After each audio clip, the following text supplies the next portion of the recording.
ఆ జిల్లాలోని ప్రముఖ రాజకీయ కుటుంబాల్లో అది కూడా ఒకటి. తండ్రి 5 సార్లు ఎమ్మెల్యేగా గెలుపొందితే తనయుడేమో ఒకసారి విజయం నమోదు చేశారు. ప్రస్తుత అధికార పార్టీలో కీలక బాధ్యతలు కూడా నిర్వర్తించారు. అలాంటి ఫ్యామిలీలోకి ఇప్పుడెందుకు ఇలాంటి పరిస్థితి ఎదురవుతోంది? సొంత పార్టీయే పొమ్మనలేక పొగపెట్టినట్లు చేస్తోందా, లేక ఆ కుటుంబమే తనకి తానుగా రాజకీయాల నుంచి తప్పుకోవాలనుకుంటోందా? ఇప్పుడు ఇదే అంశం పొలిటికల్ గా ఆసక్తి రేపుతోంది. ఇంతకీ ఇదంతా ఎవరి గురించి అనుకుంటున్నారా? అయితే ఈ స్టోరీ చూడాల్సిందే. పాతపట్నమైన కొత్తూరైన కలమట ఫ్యామిలీది దశాబ్దాల రాజకీయం. ఇప్పుడు పార్టీ పక్కన పెడుతోందా? ఆయనే పక్కకు తప్పుకున్నారా? శ్రీకాకుళం జిల్లాలో రాజకీయంగా మంచి పలుకుబడి ఉన్న కలమట కుటుంబం గురించి ఇప్పుడు ఇలాంటి చర్చ జరుగుతోంది. పాతపట్నమైన ఒకప్పటి కొత్తూరు నియోజకవర్గమైన రాజకీయంగా గెలుపోటములను నిర్దేశించిన కుటుంబం ఇది. పాతపట్నం నుంచి 1978లో ఇండిపెండెంట్ గా పోటీ చేసి గెలుపొంది చరిత్ర సృష్టించింది కలమట మోహన్ రావు. ఆ తర్వాత 5 సార్లు ఎమ్మెల్యేగా పనిచేశారు. అందులో 4 సార్లు టీడీపీ నుంచే విజయం సాధించారు.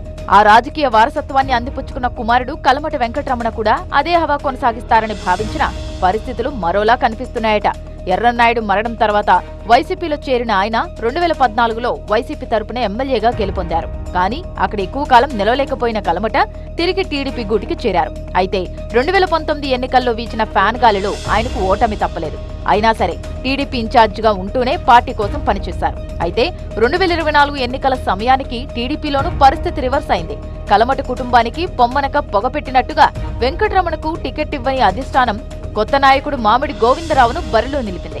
అలా మొదలైన కలమట డౌన్ ఫాల్ ఇప్పటికీ కంటిన్యూ అవుతున్నట్టే కనిపిస్తోంది. పాతపట్నం అంటే కలమట, కలమట అంటే పాతపట్నంగా ఉండేది లోకల్ గా పొలిటికల్ సిచ్యువేషన్.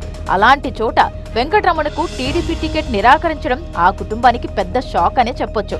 దీనిపై బలంగా వాయిస్ వినిపించిన వెంకటరమణ జిల్లాలోని సొంత పార్టీ నేతలు కొందరు తనపై కుట్ర చేశారంటూ అప్పట్లో తీవ్ర ఆగ్రహం వ్యక్తం చేశారు. తన ఎమ్మెల్యే అభ్యర్థిత్వంపై ప్రజల్లోకి వెళ్లి మండలాల వారీగా భారీ బహిరంగ సభలు పెట్టారు. తమకు జరిగిన అన్యాయాన్ని వివరిస్తూ ప్రజల మద్దతు కూడగట్టే ప్రయత్నం చేశారు. అధిష్టానం నిర్ణయం మార్చుకోకుంటే పాతపట్నం స్థానానికి తాను, శ్రీకాకుళం పార్లమెంటు స్థానానికి తన కుమారుడు సాగర్ ఇండిపెండెంట్ అభ్యర్థులుగా బరిలోకి దిగి సత్తా చూపిస్తామని అల్టిమేటం ఇచ్చారు. అంతేకాదు జిల్లాలో తూర్పు కాపులకు అన్యాయం జరుగుతోందంటూ బలమైన కులం కార్డును బయటకు తీశారు.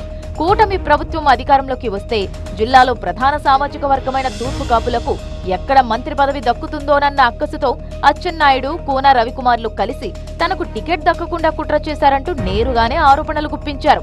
అందులో భాగంగానే తూర్పు కాపు సామాజిక వర్గం నేత ఎచ్చెర్ల నియోజకవర్గ టీడీపీ ఇన్ఛార్జ్ కళా వెంకటరావును చీపురుపల్లి టికెట్ ఇచ్చి విజయనగరం జిల్లాకి పంపించేశారని ఆరోపించారు వెంకటరమణ. ఇందులో నిజమెంతో తెలియదు గాని జిల్లా రాజకీయాల్లో ప్రచారం మాత్రం జోరుగానే జరిగింది. కలమట వెంకటరమణ తిరుగుబాటుతో అప్పట్లో అధినేత చంద్రబాబే కదిలి రావాల్సి వచ్చింది. ఎన్నికల ప్రచారంలో భాగంగా శ్రీకాకుళం వచ్చిన చంద్రబాబు వెంకటరమణను పిలిపించి బుజ్జగించారు.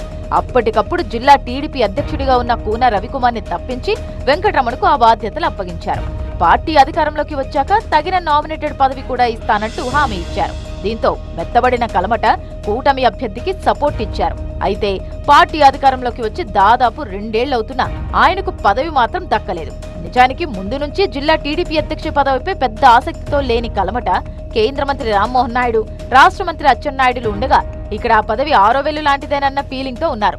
అయితే జిల్లా పార్టీ పగ్గాలు ఇచ్చాం కదా అనే ఆలోచన అధిష్టానంకై ఉందని భావించిన కలమట ఆ బాధ్యతల నుంచి తప్పుకున్నారు. అలాగైనా హైకమాండ్ తనకు నామినేటెడ్ పదవి ఇచ్చే విషయాన్ని ఆలోచిస్తుందేమోనని భావించారు. వేరే పదవి ఏమో గాని కలమటకు ఉన్న పదవి పోయింది ఇప్పుడు. పైగా జిల్లా రాజకీయాల్లో ఇప్పుడు కొత్త వాదనలు తెర మీదకొచ్చాయి. కలమట ఫ్యామిలీ రాజకీయంగా పక్కకు తప్పుకుందనే ప్రచారాన్ని హోరెత్తిస్తున్నారట ప్రత్యర్థులు. అయితే ఇదంతా తమను దెబ్బ కొట్టేందుకు జరుగుతున్న కుట్ర అంటున్నారు కలమట. వేటాడే ముందు పులి 4 అడుగులు వెనక్కి వేస్తుందని, అంత మాత్రాన అది తగ్గినట్టు కాదని జరుగుతున్న ప్రచారాన్ని తీవ్రంగా ఖండించారు. తాము ఎప్పటికీ ప్రజల మనుషులం అంటున్న కలమట ప్రస్తుతం టీడీపీలోనే ఉన్నామని, భవిష్యత్తులోనూ టీడీపీతోనే కలిసి నడుస్తామని స్పష్టం చేస్తున్నారు. ఇప్పుడు ఈ వ్యవహారమే జిల్లా రాజకీయాల్లో చర్చనీయాంశమవుతోంది. తూర్పు కాపులకు జిల్లాలో సరైన నాయకత్వమే లేకుండా చేశారని ఆ సామాజిక వర్గం లోలోన రగిలిపోతోందట. ఈ దశలో కలమట వెంకటరమణ మళ్లీ గొంతెత్తి ప్రజల్లోకి వెళితే ప్రకంపనలు ఖాయమనే అభిప్రాయం వ్యక్తమవుతోంది.